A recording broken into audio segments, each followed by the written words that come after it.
20 secondes parce que je pense qu'il y a des droits d'auteur. Le live va peut-être sauter. Ok, on verra bien. Je vais essayer de faire attention par rapport aux droits d'auteur. On est parti du coup sur une femme après 22 heures. Qu'est-ce qu'elle fout dehors? La polémique créée par Alexis Chance fait débat sur le plateau de FAH. Ok. Et vous êtes... Alors, et vous, êtes-vous choqué par les propos de ce youtubeur? On est parti, let's go. Alors, moi je croyais que c'était une blague en fait. Mais Même moi aussi, mais c'est du même niveau. c'est pas une blague. Non, il est connu pour être masculiniste comme ça. Mais c'est du même niveau qu'une femme en mini-jupe, elle ne doit pas se plaindre parce qu'elle a été violée. Ouais. C'est du...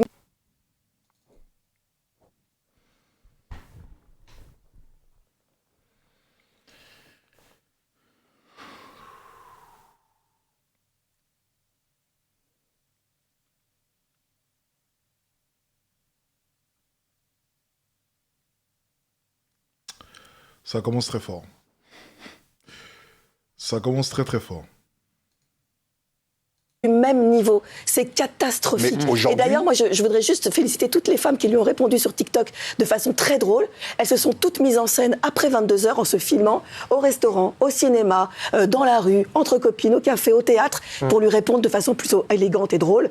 On fait ce qu'on veut, monsieur. Après 22 heures, avant 22 heures, à 4 heures du matin, on fait ce qu'on veut. Point barre. Non, mais... Je trouve ça quand même assez incroyable que des journalistes se soient réunis autour d'une table et discutent d'une traîne, ne prenant que quelques secondes de mon discours.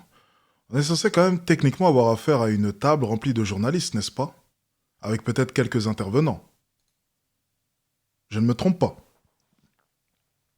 Alors comment des journalistes peuvent se construire un avis sur quelques secondes?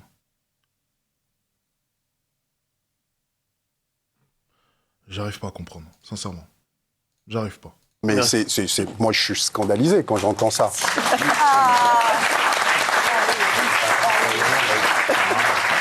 Non, mais c'est vrai. Moi, je suis. J'applaudissais qui, là?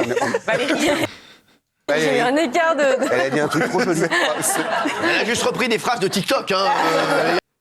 Exactement. Exactement. C'est justement ce que je vais lui reprocher à ce journaliste. C'est que j'ai simplement l'impression d'entendre des commentaires TikTok. Voilà, des phrases que l'on pourrait retrouver sur TikTok.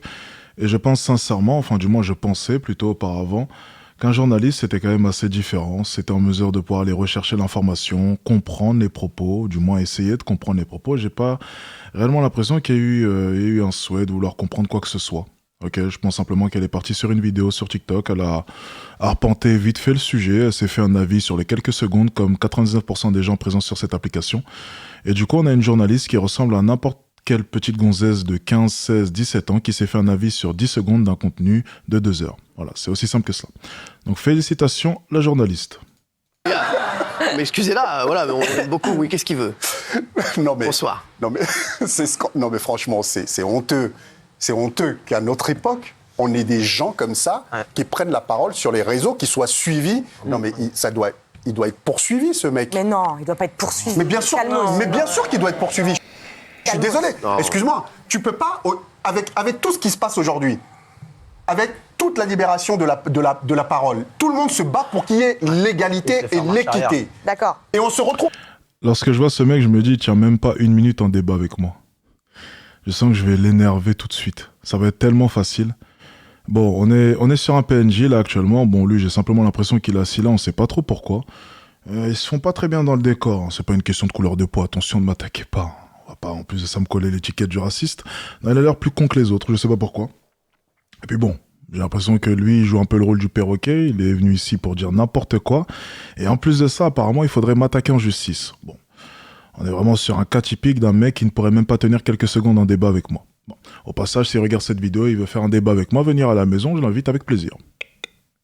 On est reparti. On va avec des abrutis pareils, pardon. Oui. On se retrouve avec des abrutis pareils qui disent... Oh, abruti. Ok, j'accepte. Ok. L'abruti te fait une déclaration. Je ne sais même pas si ça va arriver... si tu vas recevoir cette invitation. L'abruti t'invite chez lui à venir faire un live où tu pourras... nous expliquer un peu en quoi est-ce que je suis un abruti, ok? Mais en face de moi, c'est beaucoup plus drôle, ok? Et on va écouter tes arguments. Et ce que je vais faire, c'est que je vais déconstruire chacun de tes arguments avec plaisir. Tu n'auras juste aucune chance face à moi.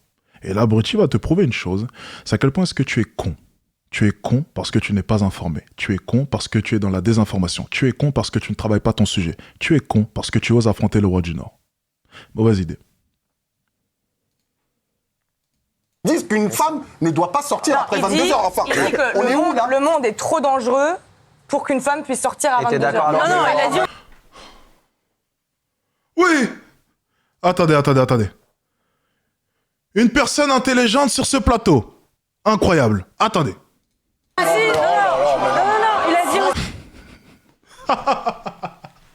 Ok, ils essayent de la cancel. Je vois le genre, ils essayent de la cancel.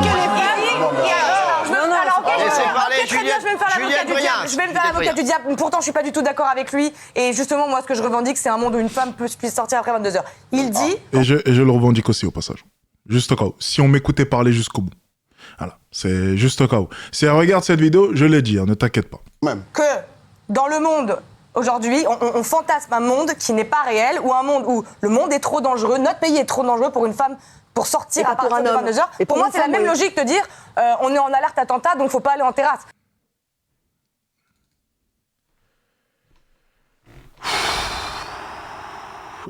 Vous savez quoi? Il y a de l'espoir. Il y a de l'espoir sur ce plateau. Alors, j'ai pas la suite, c'est dommage. Je sais pas s'il y a une suite. On lui dit quoi après? On l'insulte, on la vire du plateau? J'aimerais bien savoir. Est-ce que quelqu'un sait ce qui s'est passé ensuite? Parce que là, elle a pris ses couilles, elle les a posées sur la table. Là, pour le coup, on peut dire qu'elle a des couilles, celle-ci. On a fait quoi? On l'a virée du plateau? Ils l'ont pendue sur place? Ils lui ont fait quoi? Ok, bon, il y avait au moins une personne sensée sur ce plateau. Alors, je vais même pas revenir sur mes propos, tant ils sont limpides et ils sont clairs. Bien entendu, je ne pardonne pas, je ne mets pas en avant, je ne fais pas l'apologie du viol. Non, mais bien entendu que non. Je dis simplement une chose, c'est qu'une femme doit être consciente du monde dans lequel est-ce qu'elle vit. Et les hommes ont fait exactement la même chose. Je fais la même chose aussi de mon côté. Je suis quelqu'un qui s'expose sur les réseaux sociaux, qui est connu. Je n'irai pas à la foire du trône, par exemple. Voilà. Où baignent les Anglais. Ou bien je n'irai pas au fin fond du 9-3. Voilà, par exemple. Très mauvaise idée. Il faut simplement être conscient. Et justement, tenant ces propos, je tape avant tout sur le gouvernement. Le gouvernement qui est beaucoup plus occupé avec les autres pays plutôt qu'avec nos propres problèmes à nous. Donc, encore une fois, si on écoutait mon discours dans son entièreté, il est super simple, super clair. Ce que je recommande aux fans simplement, c'est de faire attention. Faire attention. Parce que ce monde est devenu extrêmement dangereux et dans tous les cas a toujours été dangereux. Donc voilà, c'est pas quelque chose d'actuel, ça a toujours été le cas. Et malheureusement, peu importe les avancées technologiques, peu importe à quel point est-ce qu'on révolutionne ce monde, je n'ai pas l'impression que ça changera. Je pense qu'il y aura toujours des viols, des meurtres. Ça sera toujours le cas. Je ne pense pas que ce soit quelque chose qu'on puisse changer parce que c'est dans l'essence même de certains êtres humains. Donc à partir de là, le problème sera juste insolvable. C'est peut-être triste, mais l'histoire nous l'a prouvé. L'origine même nous l'a prouvé. Donc à partir de là, débat clos. Faites attention, lorsque vous sortez après 22 heures, essayez de faire en sorte d'être avec un ami, homme, je précise, ou au moins un groupe de femmes. Faites vraiment attention parce que ce monde est dangereux. Maintenant, si vous habitez dans le 16e, dans le 8e, ok, c'est facile de venir là maintenant et de me taper dessus et de me dire simplement que je raconte n'importe quoi lorsque vous êtes totalement déconnecté de ce qui peut se passer dans les quartiers. C'est super simple là maintenant de venir comme cela, comme a pu le faire la journaliste la dernière fois avec Qu'est-ce que j'étais en débat et de nous dire les filles sortaient en mini-jupe et on s'en fout totalement lorsque celle-ci habitait dans le 8e arrondissement de Paris avec des ambassades, des commissariats, les bâtiments administratifs et j'en passe à proximité. Lorsque tu habites dans le 93, 94, 95, peu importe, ou même dans les quartiers sensibles, faites attention s'il vous plaît. Juste ça. C'est ma recommandation. Voilà, c'est tout. J'espère que mon message est clair. J'espère qu'il a été compris. Apparemment pas par ce plateau, mais j'espère que vous de votre côté derrière vos écrans, vous m'avez compris. C'est le principal.